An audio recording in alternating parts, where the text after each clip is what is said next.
Don't trust fish! Don't trust fish! We have installed a story walk, and it's where we put out a book, one page at a time, and the kids can go from pedestal to pedestal to read the entire story. So they're able to walk, run, and read all at once. I really like the story walks because you don't have to go everywhere in the library. You can just go outside, you can play and read. Some fish eat other fish. Some fish eat poor innocent crabs. Where have a nice time in the sea. I like getting exercise and reading, and then you can just walk while you're reading. Take over the world!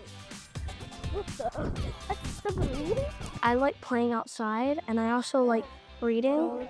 So like if you want to read, you can go over here and read, but if you want to play, you can go out and play. I had this idea, and I've had it for a couple of years, but it's never really fit into our school's budget. So we went with a Spark grant. So I applied for the Spark grant, and we were accepted, and we're able to get the pedestals and some books to get us started. And it's really added to our playground in a very innovative way. Don't trust fish!